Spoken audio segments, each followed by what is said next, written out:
Hoje em Portugal Fenomenal. Jogamos na defensiva e embarcamos numa viagem por algumas das fortalezas mais enigmáticas do nosso país. Em Caminha, visitamos o Forte da Ínsula, instalado numa pequena mas estratégica ilha. Seguimos depois para sul, onde duas pedras escondem um já famoso tesouro.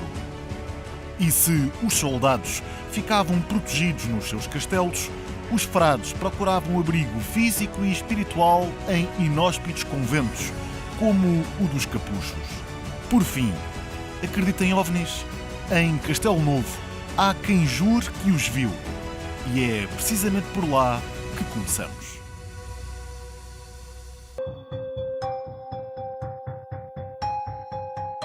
Era aí uma meia-noite e estava a noite completa e escuro, nem fazia lua nem nada. E depois foi assim a modá-la um clarão, ficou tal e qual como era dia, vias completamente como era dia, mas assim um brumelho. Estávamos aqui todos e vimos, mas não fomos chamar e eu vi vir aquela luz, mesmo assim andar, depois ainda estiveram a ver se era qualquer coisa dava um avião, mas não era. Era para aí meia-noite, para 1h da manhã, e apareceu uma luz muito forte que se pôs de dia. Àquela hora pôs estar quase dia como está agora. Havia além, uma viola naquela encosta além, 4 senhores numa nave, ali em minha casa, e por ali por baixo, tudo clarinho. Serra da Gardunha. A serra em si não apresenta propriamente grandes dimensões. São 20 km de comprimento ao longo da Beira Baixa. Mas no que toca a mistérios, aí sim, acredite, é bem grande a sua história.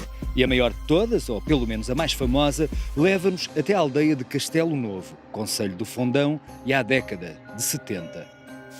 Ora, na década de 70, até a meados dos anos 90, quando acabou por falecer, Américo Duarte dos Santos, conhecido como o guardião da Serra da Gardunha, por diversas vezes, atenção, diversas vezes observou OVNIs, objetos voadores não identificados. O episódio foi de tal forma marcante que chegou mesmo a ser notícia em vários jornais. Certo é que ainda hoje muitas pessoas vêm até Castelo Novo e até à Serra da Gardunha para observar OVNIs.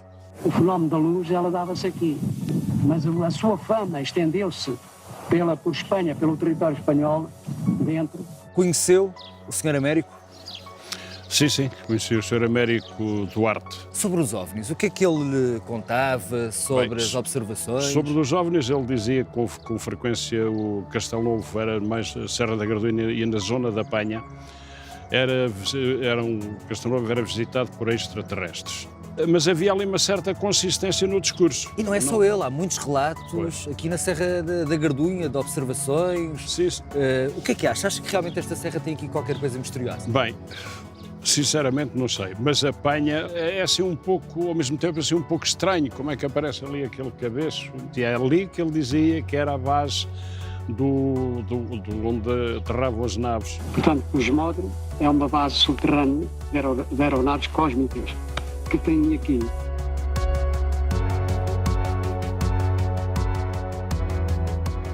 Nós somos uma associação juvenil que tem várias temáticas, trabalhamos em várias temáticas, desde a dança, a música, o cinema, o teatro. E desde 2012 organizam um festival de curtas em que o tema é o paranormal. Porquê que escolheram esse tema? Devido ao misticismo que esta serra tem, em 2018 tivemos mais de 1000 filmes. Nós tivemos que fazer a seleção, claro, de todo o mundo. Muitos nacionais, obviamente, mas muitos a nível internacional, imensos até. Aliás, até mesmo as festas da aldeia de Castelo Novo já tiveram também como tema os OVNIs. Sim, houve aqui várias iniciativas dentro desse género. Lá está, é a tal exploração de uma temática que aqui as pessoas estão habituadas a essas histórias, estão habituadas a esses relatos. Por exemplo, ali nas águas do Alarde, na fábrica, já tiveram que sair dos seus postos de trabalho para virem ver o que se passava, então foram surpreendidos com luzes muito estranhas. Há imensos relatos. O que é que viu? Um raio cósmico. Apresentou-se às postas, estava de cidadãos metros de altura, eu nem sabia para onde é que havia, sabia seguir para a frente ou para trás. Alguma coisa acontece por aqui? Não, eu sei que há, porque se eu não visse, eu não acreditava. Eu não acreditava. O que tive a ver dali da minha janela, se não visse aqui, eu não acreditava. Professor Carvalho Rodrigues, o pai do nosso satélite português, um homem da ciência, ainda se recorda daquele célebre episódio com o guardião da Serra da Gardunha na década de 70, depois que se prolongou? Foi aqui, esta zona tem apanhado assim umas quantas coisas. Aliás, a ciência só é capaz de tratar de verdades públicas. É como o direito. O direito também só trata de verdades que toda a gente é capaz de provar. Mas então, e verdades que são minhas? Não podem ser tão verdades privativas. São tão verdades como verdades públicas. Só que não consigo é metê-las nem no âmbito do direito, nem no âmbito da ciência. E, portanto, são algo que tem que ficar registado e que as pessoas não lhe chamem loucuras, mas é algo que não é ainda do âmbito da ciência.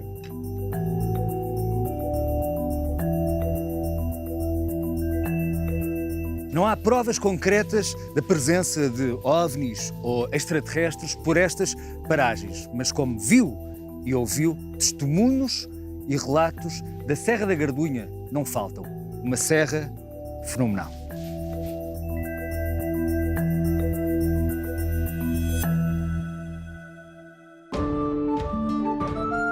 Há quem diga mesmo que este tom avermelhado destas pequenas ervas vermelhas está relacionado com sangue. Outro mistério são duas pedras brancas que estão na torre do castelo e que se destacam claramente de todas as outras pedras do castelo. Dizem que foi alguém que escorregou, foi lá, mas a mim penso que é mais a água que cai ali e faz com que a pedra nunca apanhe musgo. São muitos os mistérios deste castelo fenomenal.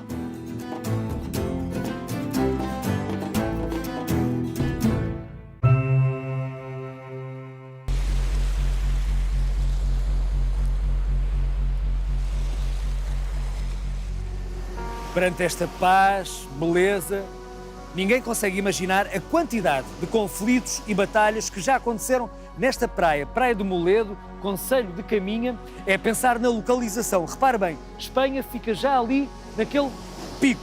Depois é a entrada para o Rio Minho, a foz do Rio Minho, o Atlântico. Era necessário defender esta zona. Como?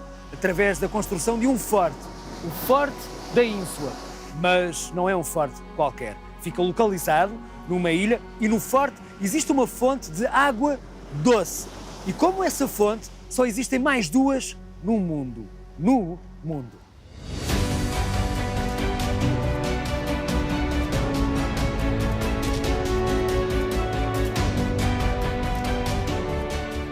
Eu praticamente nasci na Ínsula. Eu de rapaz, com os meus 7, 8 anos, já andei no colo do tio Briado, do Forte do Briado, que era o faroleiro na altura.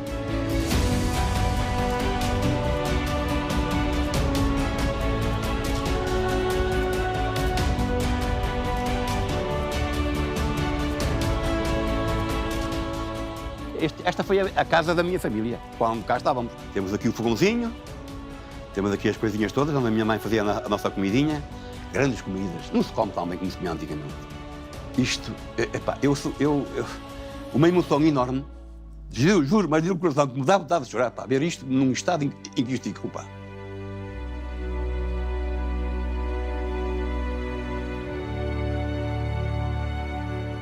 Professor, para nos situarmos, onde é que ficava a parte militar, a parte religiosa do convento? Bom, aqui havia o convento desde o final do século XIV, não com estas construções que estão aqui agora, mas com construções certamente mais primitivas. O convento está aqui no meio, ficavam os frades, que tinha a capela, que tinha o claustro. Os militares tinham os quartéis, os chamados quartéis dos militares, que são aquelas dependências. Aqui no exterior, quando foi feita a fortaleza, em meados do século XVII, a data da finalização em 1650, a fortaleza rodeou e protegeu o convento. Nós hoje vemos estas muralhas, professor, mas a origem da ilha da Ínsula, com uma estrutura, com uma fortificação, é religiosa. Sim, de final do século XIV, quando um grupo de frades espanhóis, franciscanos observantes, descobriram uma fonte de água boa, água doce, e decidiram instalar aqui um pequeno cenóbio e aqui ficaram. Ora, aqui está a fonte sagrada. Foi buscar água lá. Sim, esta fonte, portanto, tinha aqui uma manivela e enchíamos as águas para as bacias, para os baldes. Eu, na minha ideia, isto deve estar muito lá embaixo. A areia é um filtro, toda a gente sabe que filtra. Deve ter alguma beia de água doce ou do que seja. Um lençol a passar. Um lençol de água e ela nascia aqui, que tinha água abundante. É provável que a primeira capela tenha sido neste mesmo local, sim. Isto era uma capela que a gente entrava aqui, que as pessoas que vinham, muita gente, ficavam de boca aberta. Isto era fantástico, isto. O convento mantém-se, como eu disse há pouco, vai-se remodelando e vai tendo valências novas, mas a fortaleza depois é construída aqui em meados do século XVII. Portanto, a data de finalização da obra é 1650. E aí começa uma época, precisamente, de convivência, nem sempre pacífica, entre frades e militares. Havia aqui uma economia local muito interessante e muito específica aqui da Ínsula. Uma economia local que alimentava, no fundo, os frades e que depois também alimentava, em parte, a guarnição militar. A questão do pescado, e depois tinha uma outra utilidade que é menos conhecida, porque antes da cal, aqui não havia cal, aqui no norte, fazia-se a cal precisamente moendo as conchas das lapas e dos mexilhões. Aliás, os biólogos hoje dizem que isto continua a ser um depósito extraordinário aqui na Península Ibérica de mexilhões e de lapas. A espreitar Portugal, Espanha, o Rio Minho, o Atlântico e ainda com uma fonte que é praticamente única no mundo. É, sem dúvida, um forte fenomenal.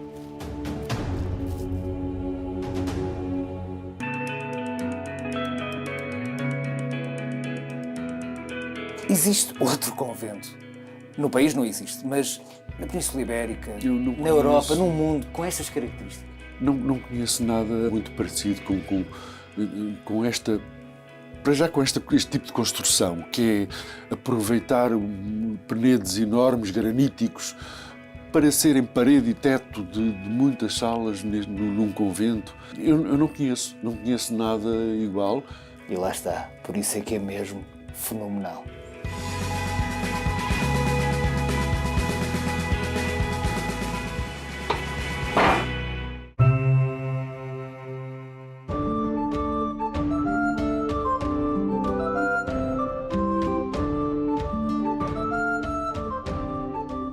É por causa deste tom avermelhado que viemos até cá, até à Vila Histórica de Penedono, porque há quem diga mesmo que este tom avermelhado destas pequenas ervas vermelhas está relacionado com sangue.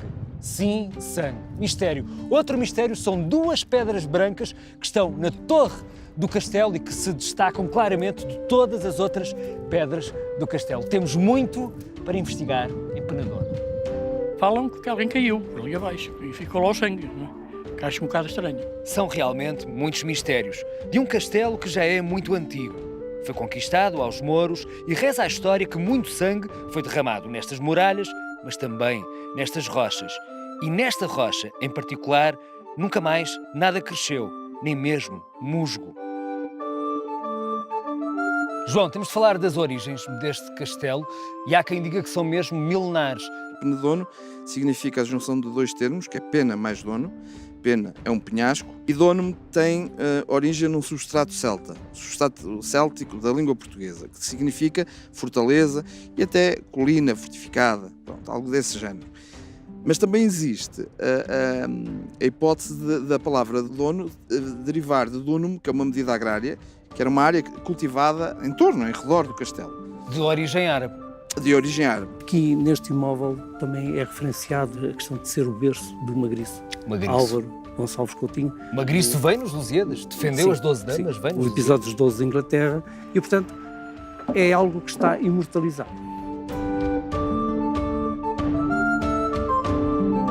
Onde fica mais ou menos situada a rocha? É ali, daquele lado do Torreão. Afinal de contas, qual é a história? É a história da lenda da Pedra Vermelha. Mas o que é que dizem? Dizem que a Pedra Vermelha está associada a sangue, será possível? A lenda assim o diz, que é o sangue do cavaleiro que caiu, que se sentia apaixonado. Dizem que foi alguém que escorregou, mas a mim penso que é mais a água que cai ali e faz com que a pedra nunca apanhe musgo. O que é que o João acha que é? Há quem diga que é do efeito da água, há quem diga que é obra do acaso. É historiador, eu sei, é um homem que também gosta de factos, mas o que é que acha? As lendas têm um fundo. Eu acho que é uma interpretação popular de algo que não souberam os mais simples, mais humildes explicar, não é? Julgo que será uma interpretação popular de uma variação de coloração da própria pedra, em função, obviamente, desse vegetal.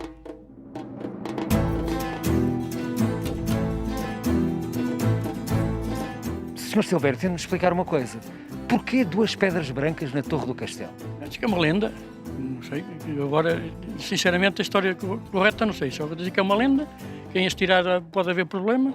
Segundo a lenda, quando este castelo era habitado por um senhor da guerra muçulmano e que tinha a sua filha, uma princesa muçulmana, e que assim que os cristãos se aproximaram, ela, aflita, decidiu esconder todo o seu tesouro numa daquelas pedras brancas e na outra deixou ficar uma maldição medonha que nunca ninguém teve coragem de descobrir que maldição seria. Porquê? Porque não se sabe qual é a pedra que guarda o tesouro e aquela que guarda a maldição. Eu mais facilmente me disponho a arranjar, providenciar uma escada para qualquer curioso subir às pedras e desvendar, do que efetivamente eu próprio não tenho muito essa curiosidade. Porque é como jogar, não é como jogar no Euromilhões. Pode sair ou não sair, mas ali é um pouco, tem a ver, a lenda é muito pesada. Se me perguntam enquanto historiador, aquelas 2 pedras marcam um momento muito importante deste castelo. Este castelo tem 2 castelos em si mesmo. 2? Sim. Se nós conseguirmos observar com atenção, mais ou menos na linha daquelas janelas que estão abertas, nós vemos umas ameias retangulares. São visíveis. Essas ameias retangulares correspondiam ao castelo de Penedono do século XII. Mas a partir de 1373, o Vasco Fernandes Coutinho, o avô do Magriço, no momento em que o Conselho de Trancoso estava a desmantelar este castelo e na mesma área não podia haver 2 com o mesmo protagonismo, há uma reconstrução do castelo. E essas 2 pedras brancas que ali estão exatamente colocadas no sítio da ameia antiga, que faz a transição para o castelo novo, ou seja, para o castelo do século XIV. É uma espécie de uma marca do construtor. Cronológica. Exatamente. Ou uma pedra terá uma sorte muito grande, a outra poderá ter o azar, e por isso é que ali permanece e que ninguém se atreve a ir tirá-la com medo do que pode acontecer. Nunca experimentou? Não, nem quero. Muralhas, pedras enigmáticas, manchas de sangue, tesouros, enfim, são muitos os mistérios deste castelo fenomenal.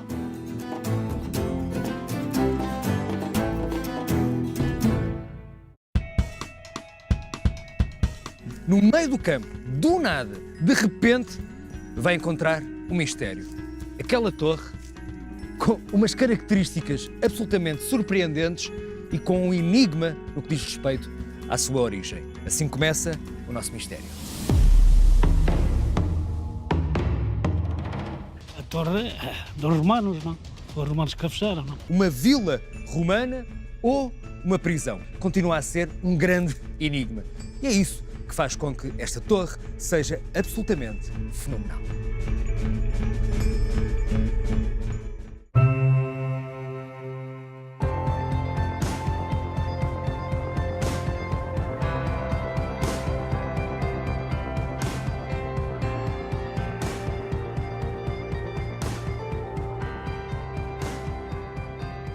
O que é desde já fenomenal é que aquelas mesmas hortas, há 500 anos, já eram cultivadas pelos frades franciscanos. Foram recuperadas, agora estão a ser aproveitadas pela população local. A diferença é que há 500 anos os frades depois iam descansar para este convento. Eu sei, à primeira vista não parece, mas estamos a falar de um convento que foi construído por entre estes enormes penedos da Serra de Sintra, foi restaurado há pouco tempo, É conhecido como o Convento dos Capuchos e é fenomenal.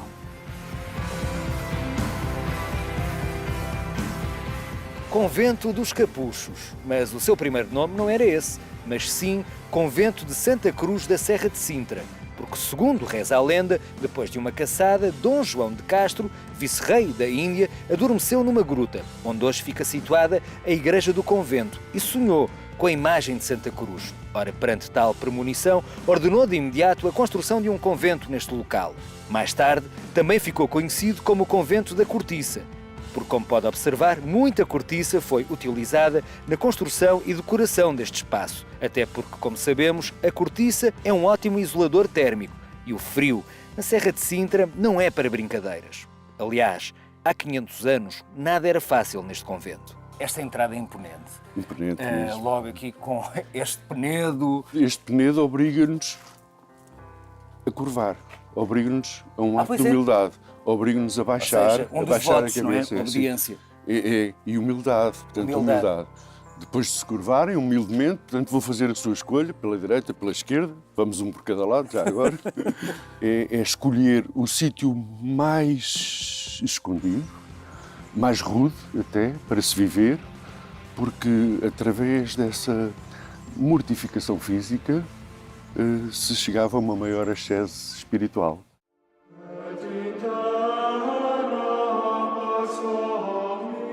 Esta é a igreja conventual, não é? Portanto, as pessoas estavam até aqui, esta é a barra, as pessoas assistiam à missa aí. O único frade que viam era o abade, que dava a missa, porque os outros frades assistiam também à missa aqui, no coro alto. Viam ali, ali sentados, não havia contacto mesmo com as pessoas, exatamente. Não eram vistos, não eram nem vistos, podiam ver, não eram vistos. nem podiam ver o mundo exterior, nem podiam ver as pessoas.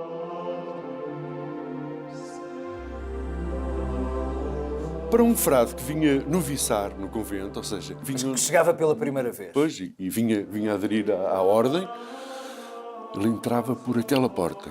Em cima, o que é que nós vemos em cima dessa porta? Temos uma caveira com tíbias em baixo. Ou seja, isto é um sinal. Morte. Vai dizer ao noviço, assim que passares esta porta, morreste para o mundo exterior.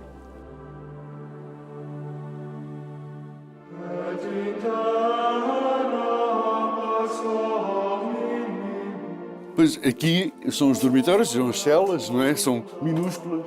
Repare, é que quase não dá para entrar. Eu vou tentar entrar aqui. Pois eles fossem muito... Isto é quase impossível. Eles eram mesmo magrinhos, porque só comiam quase vegetais ao longo do ano todo. Raramente comiam carne ou peixe. O refeitório é aqui ao lado. E aqui temos a cozinha. E a cozinha é realmente um espaço com outra dimensão, não é? Tem outra dimensão. Se fosse frade, passava os dias aqui. Tem os lavatórios, tem uma despensa, tem os fogões, os fornos, a lenha, não é? Os fogões a lenha. E tem uma passagem para o refeitório, não é? Para passar a comida. Para o refeitório.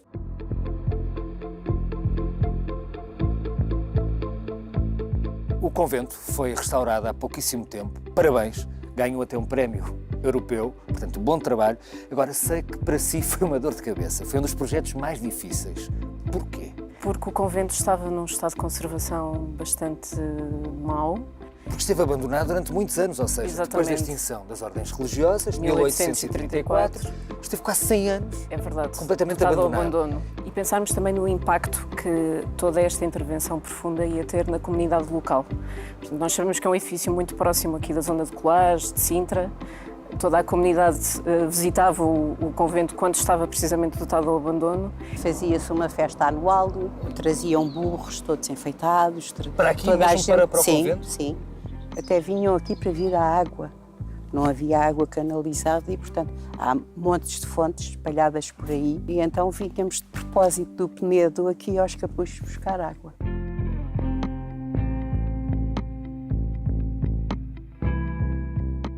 O que é que mais a surpreendeu?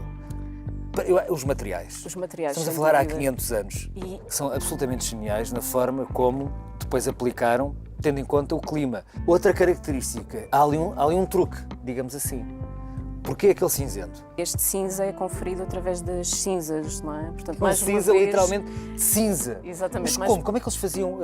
Da fogueira? Aproveitavam? Sim, nós encontramos dois tipos de cinzas. Ok. Uma de carvão vegetal, não é? Portanto, a queima de madeira e tudo o que é folhas, etc.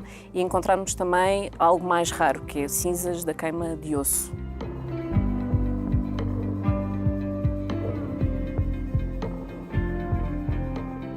Isto é uma casa de banho? Uma casa de banho, vejam a amplitude, não é? Portanto, é uma casa grande, tem as águas correntes, porque para os franciscanos isso também é muito importante, é fazer correr água sobre o seu espaço. Portanto, era a casa dos banhos e das necessidades também. Temos aqui as latrinas, que reparem, passava a água, toda a canalização do esgoto disto vai para as hortas, portanto, há um aproveitamento, de algum modo, dos excrementos. Isto é o que são hoje as nossas sanitas. Sanitas, exatamente.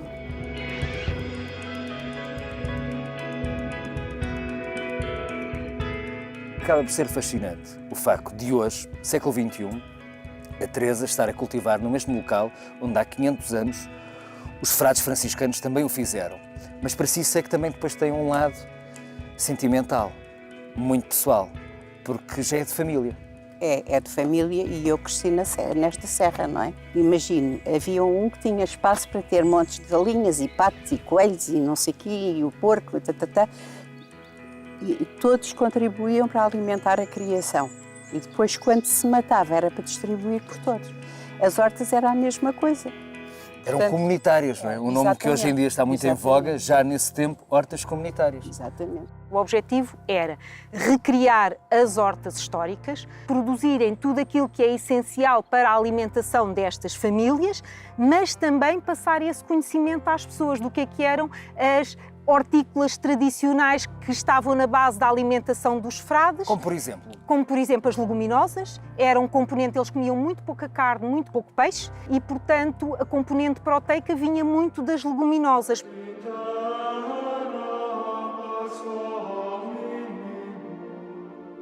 Qual era esta sala, João? Esta é a sala da penitência ou a sala da reclusão, não é? É que não bastava estarem tão enclausurados, tudo, enclausurados mesmo. Ainda tinham uma sala de Ainda penitência. tinha uma sala de sem janelas, penitência, sem janelas. Porquê é que vinham para cá? Talvez por necessidade própria ou porque infringiram alguma regra e foi-lhes aplicado um tempo. A lenda do Frei Honório. O Frei Honório é um caso paradigmático do convento dos Capuchos. Ele vai para apanhar cortiça aqui para a serra, para o convento, para as obras do convento, e diz a lenda que salta ao caminho uma jovem muito bonita e disse-lhe: Padre, confessa-me. E ele disse, baixa os olhos e diz: não, vai ao convento que lá confessa-me, vai ao convento que lá confessa-me. Tenta resistir. E ela vai insistindo, e ele olha para ela e é tentado porque ela era muito bonita e faz o sinal da cruz. E quando faz o sinal da cruz, ela transforma-se num diabo e foge. E ele percebeu que tinha sido tentado pelo diabo. E durante 30 anos isola-se numa cova.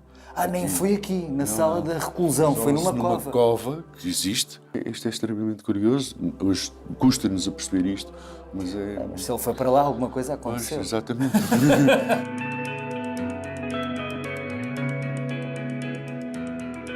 Existe outro convento. No país não existe, mas na Península Ibérica, na conheço. Europa, no mundo, com estas características. Não conheço nada muito parecido com esta... Para já com este tipo de construção, que é aproveitar penedos enormes, graníticos, para serem parede e teto de muitas salas mesmo num convento. Eu não conheço nada igual. E lá está, por isso é que é mesmo fenomenal.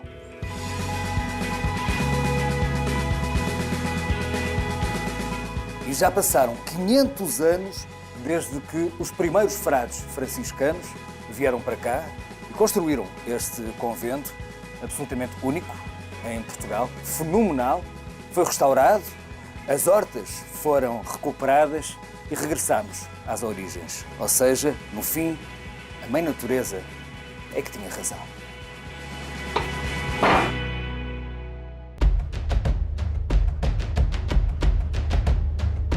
Quando ouvimos falar das terras de Viriato, associamos logo à cidade de Viseu.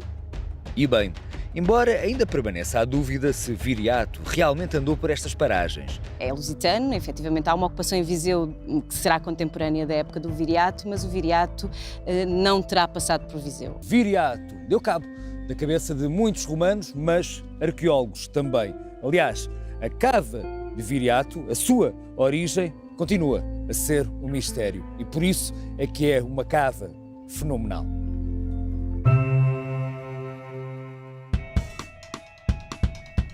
Belmonte, de belo monte, e realmente a beleza é mesmo um dos seus muitos predicados, sem esquecer a sua história e as suas raízes multiculturais. Aqui se estabeleceu uma das mais importantes comunidades judaicas do nosso país. E foi em Belmonte que nasceu o grande navegador português Pedro Álvares Cabral, que lá nos deu o Brasil. Mas, atenção, a sua beleza também reside na singularidade dos seus mistérios. E que mistérios? Já ouviu falar da Torre Sentuncelas? A 3 km de Belmonte, apenas a 3 km, encontra a aldeia de Culmeal da Torre. E quando chega, a aldeia vai encontrar este vasto campo, curiosamente muito fértil, cheio de vinhas, de vida. E agora, o mais curioso é que, no meio do campo, do nada, de repente, vai encontrar um mistério. Aquela torre com umas características absolutamente surpreendentes e com um enigma no que diz respeito à sua origem. Assim começa o nosso mistério. A torre dos romanos, não? Os romanos que a fecharam, não? Andavam lá a lavrar os donos em volta da torre, que tinham donos, agora já não, porque a Câmara apanhou. E andavam a lavrar e ao mesmo tempo que andavam a lavrar com os bois, bate num pote e desaparece um pote. Foi através do pote que tudo começou. Tudo começou.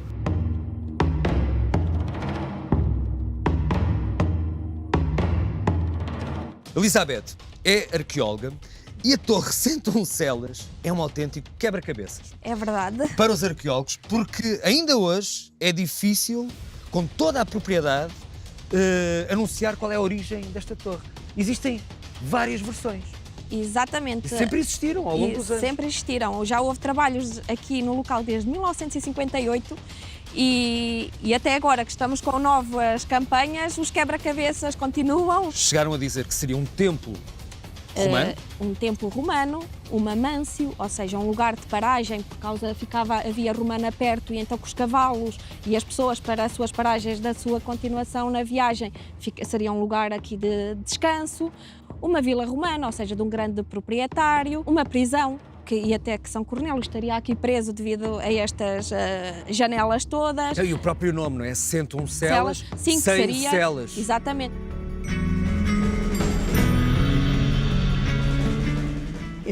Os meus já construíram a torre, morreu o Papa. São Cornélio. São Cornélio. Tenho lá a fotografia. Há a versão popular da lenda que Papa Cornélio esteve mesmo aqui preso. Aliás, Sentuncelas, há quem diga das 100 celas. O Papa veio para cá, esteve aqui preso? Preso não, nem o Papa esteve aqui.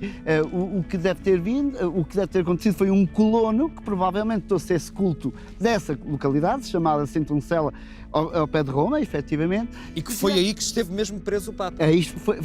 Foi decapitado ou vítima de maus tratos. O imperador Décio desterrou nessa localidade. E trouxe o culto e provavelmente trouxe agarrado o nome da sua terra, da terra onde ele estava, que era Sentuncela. Nós agora temos uma nova campanha de escavações que estão a dar novas pistas, novas teorias. Porque é engraçado que até há bem pouco tempo a teoria era que era uma casa de um grande proprietário. Romano. Agora já vai mudando para mais militar. E quem sabe daqui a uns anos já sim, pode mudar, por isso. Pedro, mas existe mais uma dúvida. Uma torre romana que pode ser militar, mas com estas características, este desenho, que é um pouco estranho, singular, surpreendente, não há. Não há nenhuma torre assim. Não há. Portanto, porquê é que de repente só existe esta? Porquê é que se lembraram de construir uma torre com este desenho? Pois, há explicações que nós não podemos dar. Há uma torre na Turquia que é parecida com esta, está associada a uma muralha. E é romana. E é romana. E de facto tem algumas semelhanças com esta. Agora, se calhar alguma na Europa que uma pessoa não conhece. Vamos ver que outros caminhos podemos percorrer para ver se chegamos aqui a uma conclusão. gostaríamos de continuar as escavações do local, há a possibilidade disso. Depois vem o restauro e o centro interpretativo. E o centro interpretativo pretende mesmo ser isso, ter algum material que recolhemos aqui, mas também ter as diversas teorias e desafiar o visitante a interpretar o local. Acha que um dia ainda vão descobrir essas moedas de ouro, mais moedas de ouro? Eu digo sim. Eu digo sim que ainda descobrem mais. Ainda há mais descobrimentos por aí longe que ainda há mais.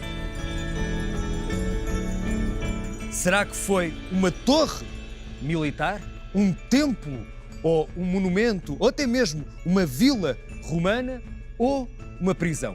Isso é o mais curioso, é que a origem da Torre 101 Celas continua a ser um grande enigma. E é isso que faz com que esta torre seja absolutamente fenomenal.